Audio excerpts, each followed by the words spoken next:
Per 25 metus užaugę žuvusiųjų pareigūnų vaikai eina tėvų pėdomis. Kviečiame tarti žodį muitinėje tarnaujantį žuvusiojo muitinės pareigūno Stanislovo Orlavičiaus sūnų Justiną Orlavičių.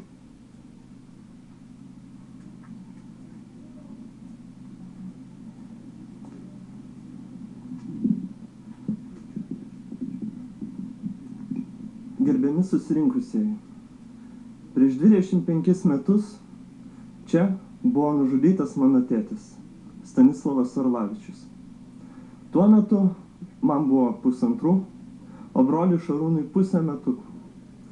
Deja, tėčio neprisimename. Apie tėtį mums primena tik tai mamos pasakojimai, fotografijos ir sapnai.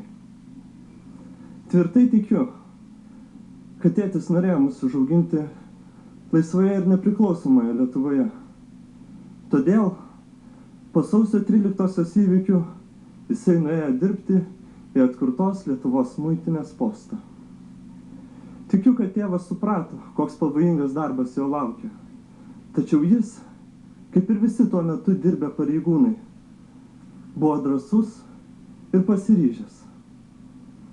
Labai džiaugiuosi ir labai didžiuojuosi, kad turiu galimybę dirbti atkurtos Lietuvos muitinėje ir tęsti tėvo pradėtus darbus. Būtent muitinėje, institucija, kuri saugo ne tik Lietuvos, bet ir ES ekonominės sienas. Dažnai taikos metu nesusimąstome, kokia yra ta laisvės kaina, kokia ji gali būti.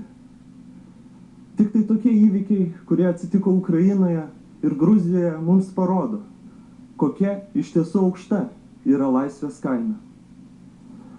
Mano tėtis, kaip ir dar žuvę 6 pareigūnai, atidavė tai, ką turėjo – savo gyvybę. Už savo laisvę, už mūsų visų laisvę mes esame skolingi. O skolą reikia gražinti. Todėl gerbkime ir puoselėkime savo laisvę. Kurkime tokią Lietuvą, kuri būtų verta ne tik medininkuose žuvusių, bet ir visų laisvės gynėjų aukos. Tėti, ačiū už tarnybą.